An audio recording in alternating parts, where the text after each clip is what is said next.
Hello, Niall. Good to see you. Fresh from your campaigning there.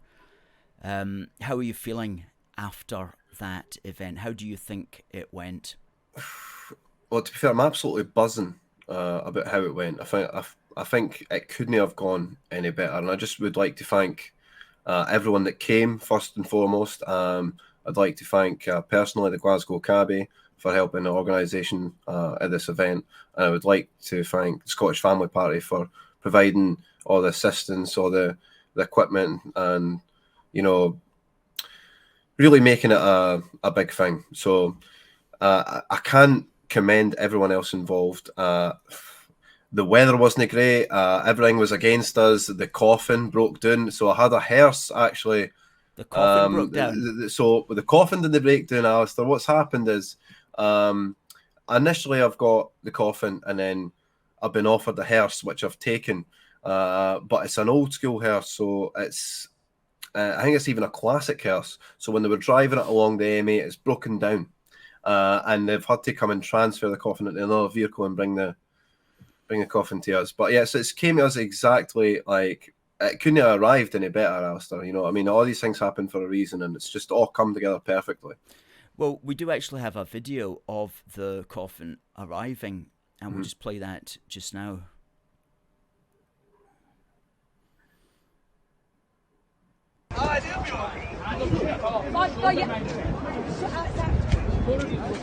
You should walk.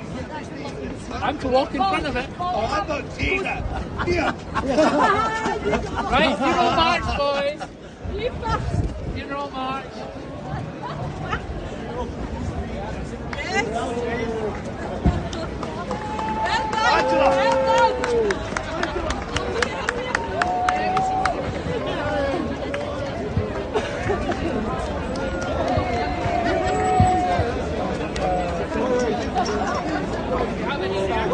Niall, that's your mother's sideboard, you know it.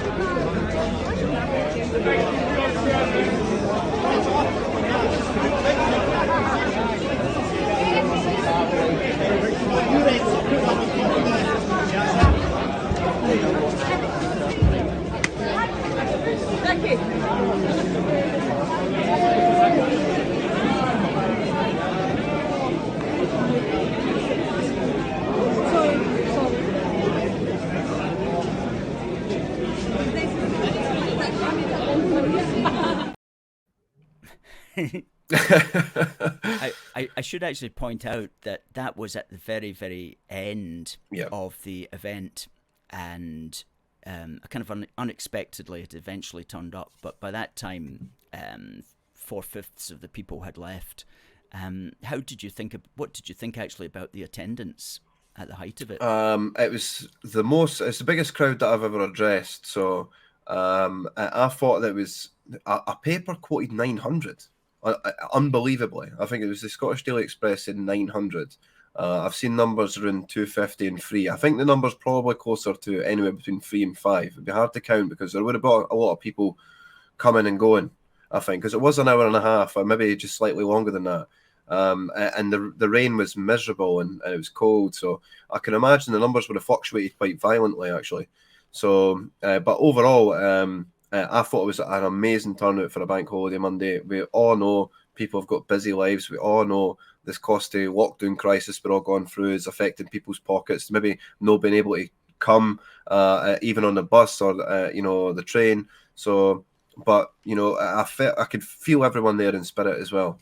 So I think everything's come together perfectly. It couldn't have worked any better. It's hit all the media in the right places, basically. Yes, it absolutely did. Well, I was very impressed with the turnout for something like that, because most people are not going to, as you say, attend, and not on a bank holiday Monday as well, and especially on such a cold and generally miserable day. So yeah, a good sign. And something I really liked about it as well is all the speakers had been chosen and briefed clearly very well, and they all stuck to the brief, which was don't speak for more than 5 or 6 minutes. And so the whole thing had a very good rhythm to it. Yeah, that's true. which can often be broken if somebody abuses that and starts speaking for twice as long, 3 times as long. People then do just drift away. They lose interest.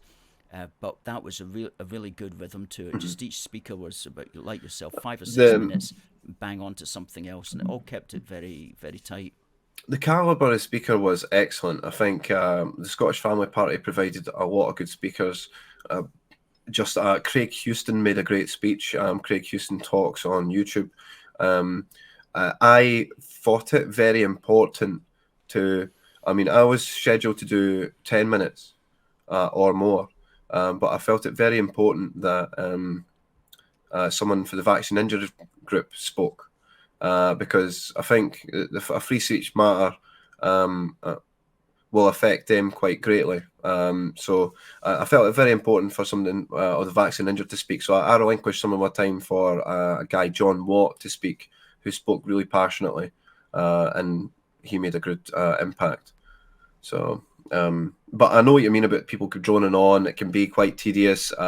Sometimes if the audio's no great, you're not hearing every word, and it can be quite monotonous. But I think everyone performed really well. Like you said, each speaker was sort of just nailing it over and over again. Yeah, absolutely. They certainly were, and I think many people gave. There was not one speech there that was out of place or anything like that. Everybody spoke really, really well, and everybody also spoke. Well, not everybody, but several people, including yourself, quoted Robert Burns. Yeah. And but one line that one verse that they did not quote was his verse from his poem called "Here's to Them That's a War," which goes, "Here's freedom to him who would read. Here's freedom to him who would write. For there's none ever feared that the truth should be heard than he whom the truth would indict." Oh, brilliant.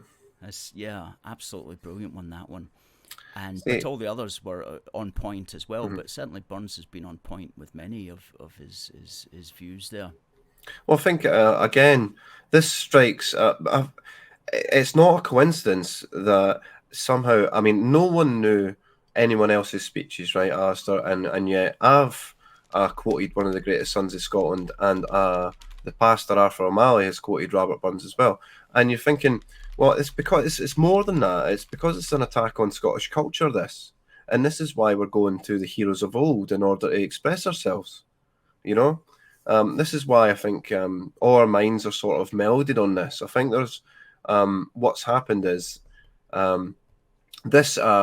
mean, what I wanted to accomplish with this was mainly to bring unionists and nationalists together, and I think we've accomplished that, and then some. I think there's now a spirit of disobedience in Scotland against Humza Yousaf and this law. I mean, we've just seen J.K. Rowling, you were talking about it earlier in the show, baiting the police to go and arrest her. And what's happening this coming weekend? There's an Old Firm match, and who's come out and said something? Ali McCoist.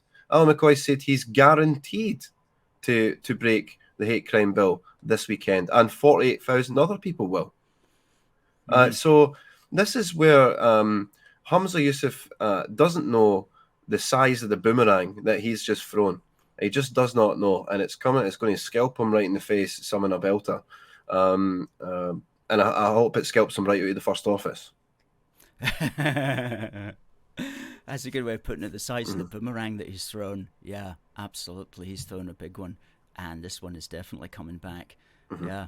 Just while you were speaking there, was minded of this article that appeared in the National on Tuesday.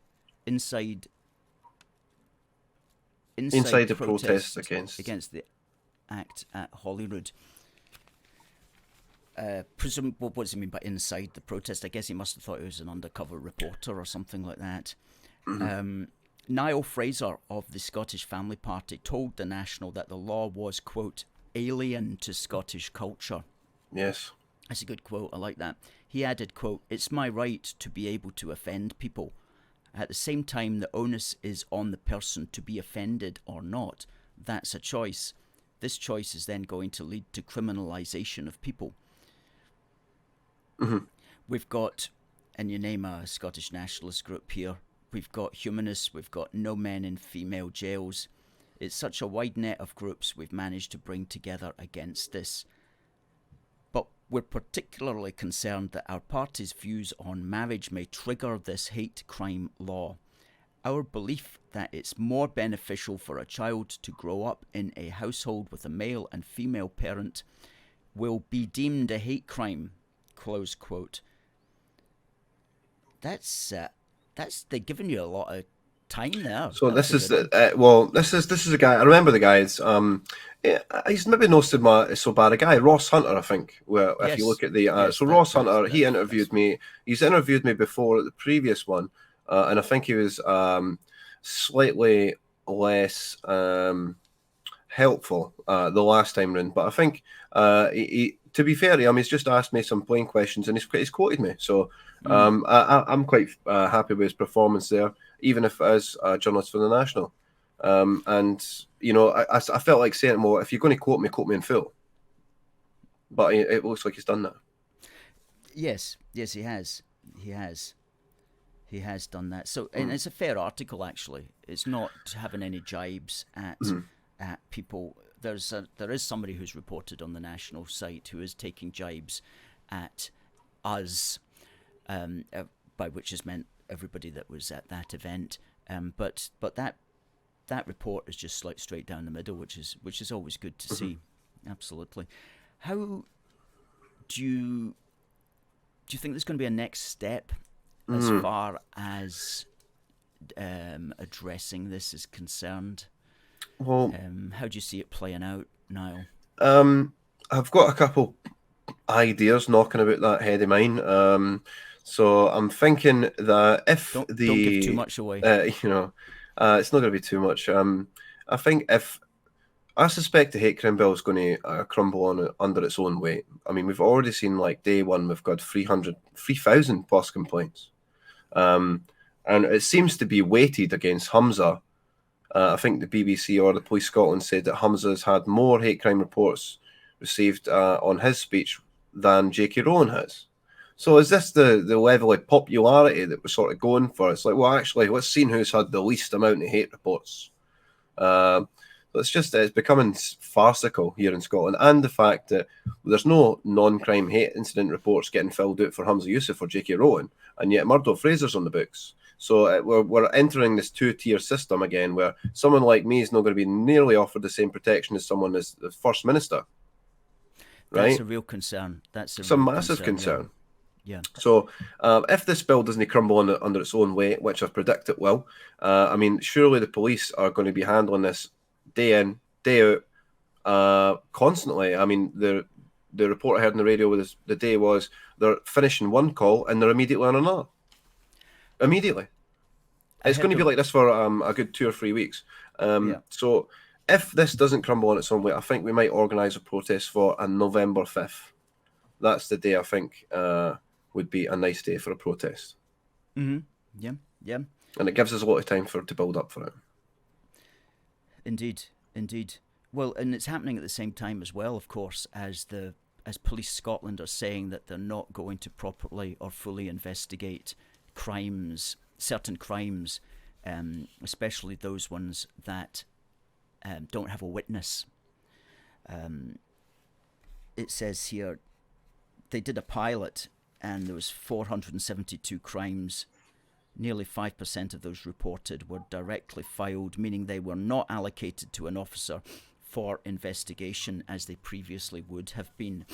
And that was a pilot which they ran in Aberdeen. And Police Scotland said rolling the policy out nationwide will free up officers' time.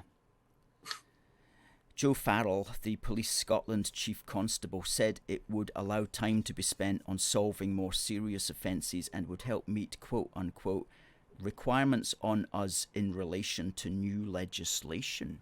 Well, that's interesting. It's going to help them, quote, meet requirements on us in relation to new legislation. Well, what new legislation could that possibly be, I wonder, Ms. Farrell? And then article here in the Telegraph continues. The SNP's hate crime bill comes into force next month, which this is several days ago, which Ms. Farrell admitted could create a, quote, resource implication for police. That's the Police Scotland admit plan may aid criminals. It's So, yeah, looks like they might be failing to investigate your stolen bicycle, but they'll be very happy to accuse you of a hate crime if you misgender or insult the person who stole it. I mean, just think about I mean, surely the police. I mean, you would have seen lots of interviews with the head of the Police Federation. He must have done more media requests in the last 2 weeks than he's ever done in his entire life. I mean, I've seen this guy about 100 times, and each time he's saying the police officers are overstretched. Every part of new legislation that comes through, they just have to deal with it. They get not a lot of training. They must be banging their heads against a brick wall, the police. It's so strange. And yet, where's the sort of where's the courage in the police to say, hold on a minute, this is unworkable. You know, they can't do it.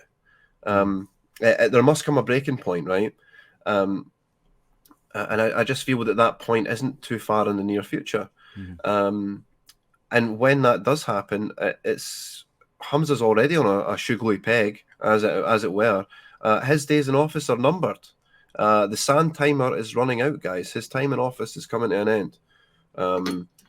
Yeah, I've seen Jill Sewell put in the comments a July one in terms of a protest. I quite like the idea of a summer of discontent protest. So I might look into doing that, Jill, and the weather might fare us a bit better this time as well than November will. Yeah. I don't know if you wanted to touch upon the story in the BBC around the racist graffiti near in Broughty Ferry near the First Minister's residence, no doubt. And it's day one of the hate crime coming in. It's just so very convenient. Yes, we saw something about that. What that was about was, in fact, there's a picture of it here. Or at least that's one picture that we've seen. I mean, we're told that there was an incident. Now, well, this article here is from the BBC, right? That's from the BBC. That's published yesterday, and it's using that picture. But underneath another the news picture, source has quoted a different picture. Yes. So, and with sort of the same lettering and the same rather, and I'm not going to even say the same words, type of slogan, yeah. but the same type of slogan, and usually the F word isn't spelt in full; it's just like F here, which is kind of unusual graffiti. Maybe it's a polite graffitiist. Yes, doesn't want to swear. He doesn't want to swear. He could have gone F. Asterisk, if he had wanted to, to do it properly, but maybe he didn't have the time to do some asterisks. Well, I mean, the point I was trying to bring across with this whole story is yesterday, I'm pointing out the fact that, hold on a minute, this is very, very coincidental. And if you knew the inner machinations of the SNP and their propagandistic ways, you too would think that there's foul play involved in this story. I mean, it makes perfect sense for me to pay some vandal to go and spray ginger. Oh, gingers suck. Ruined the side of the corner and complain, or something similar. So I put that out there just as a postulation. And today, the Dundee Courier has contacted the Scottish Family Party, basically wanting to criticise and condemn me for doing it. And I've just doubled down and saying, no, actually, I think on balance, it's more likely that this has been done as a propaganda sort of exercise than it has been just some random guy walking along the street in the dead of night with a spray paint can. And none rings true about this. And then we've got these two different images to lay credence to what I'm saying. There's something wrong here. That in this, there's something more to see in this article, and there's Yeah. something more to be seen about this this graffiti near the First Minister's residence, which is apparently quite a distance away. That's right. That's right. He's saying it's far too much of a coincidence. Coincidences do happen, of course, and it could well be so that somebody just decided to get angry, and so in any case, we'll just have to see how that one plays out. Good. Yeah, I'm just looking at some of the comments here There's really good ones. to say. If anyone in the comments, I've seen people in the comments that have been saying, you know, I was there on Monday. I think even the British Legends guy said he was there with his two sons holding the flags. I remember those two kids with the flags. Well done, my friend. A lot of other people saying, well, thank you all for coming. Honestly, it meant the world to me to see so many people there in defiance of this. It just it gives us encouragement to keep going. These guys need defeated. As you can see, there was no other political party present there.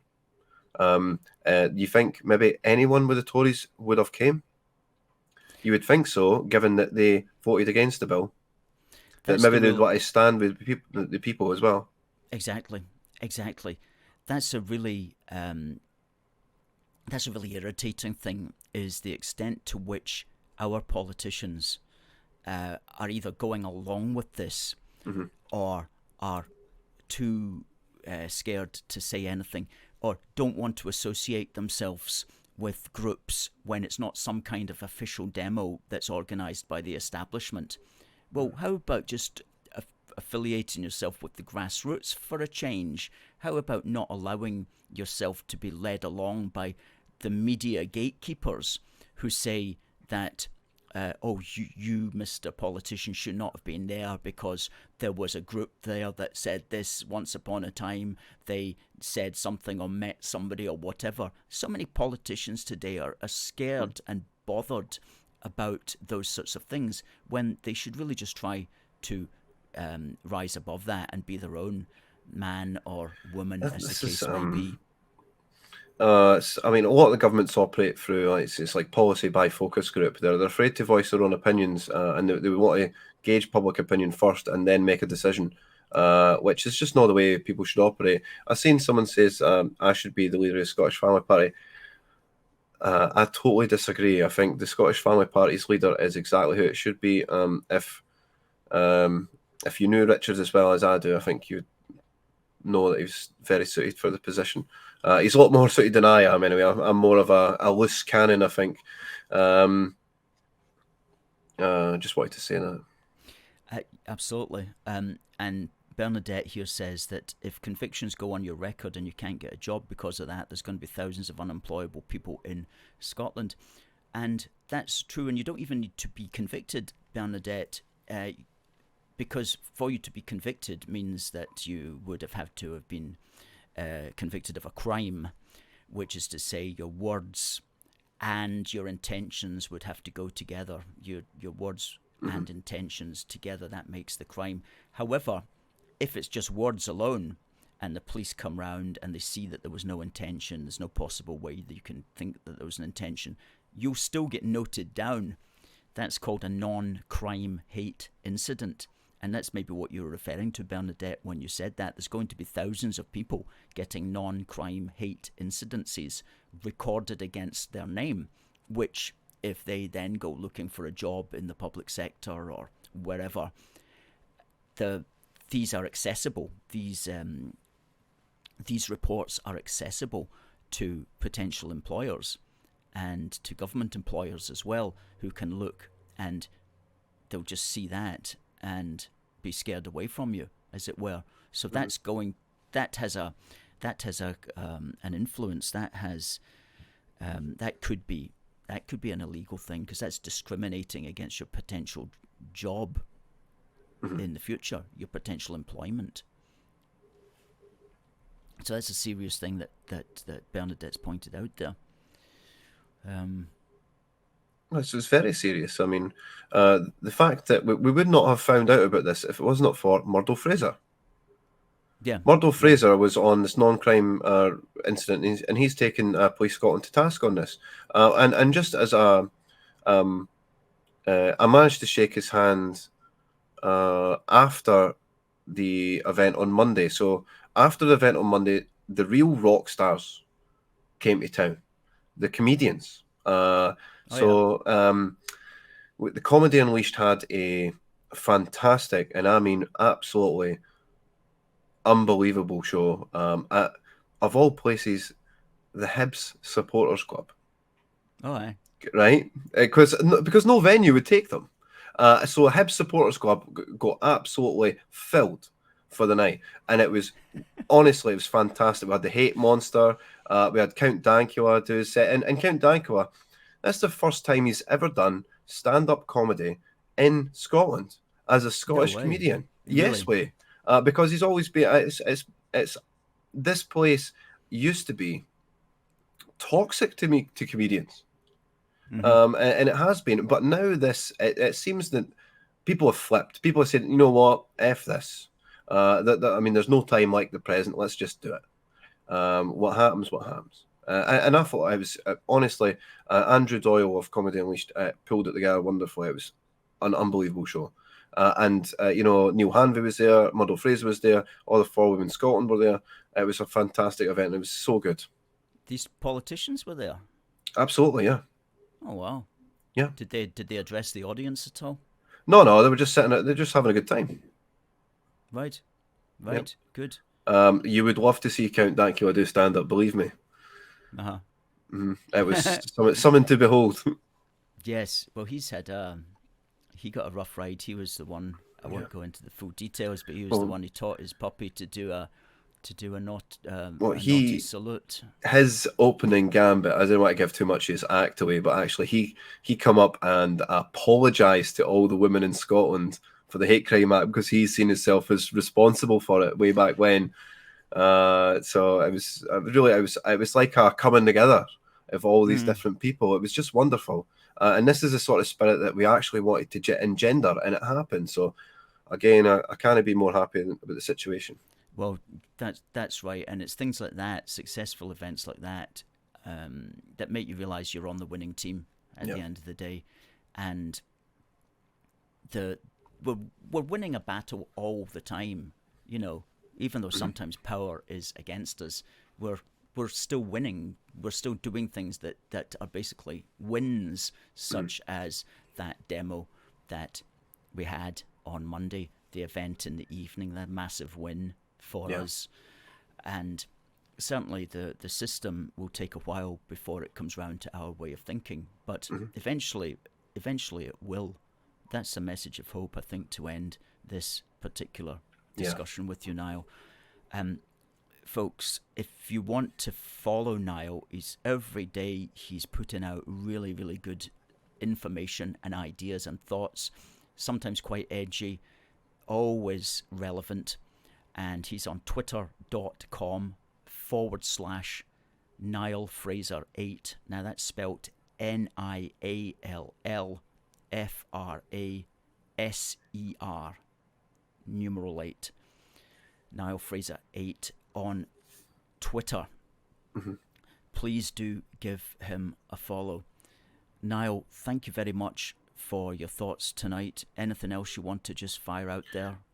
Just as a final thank you to everyone that made the event happen, the Glasgow Cabbie in particular, the Scottish Family Party in particular, all the amazing speakers, as we've talked before, and all you guys who came along. You showed your support, and you made the event a success. So it means the world to me, and I can't thank you enough. Great. That's and we can't thank you enough as well, Niall, because you are the organizer with others of it. You are one of the motivating, energetic forces behind it, really making it happen. And thank you to you for that, and Appreciate for the it. clever stunts that you come up with. and I think you've been rewarded with a lot of support there, and a lot of good ideas coming out of that. So well done Thank you, and thank you, and we'll definitely have you back on soon. So enjoy the rest of your evening, folks. Say a big thank you to Niall there. Good night, Niall. Good night.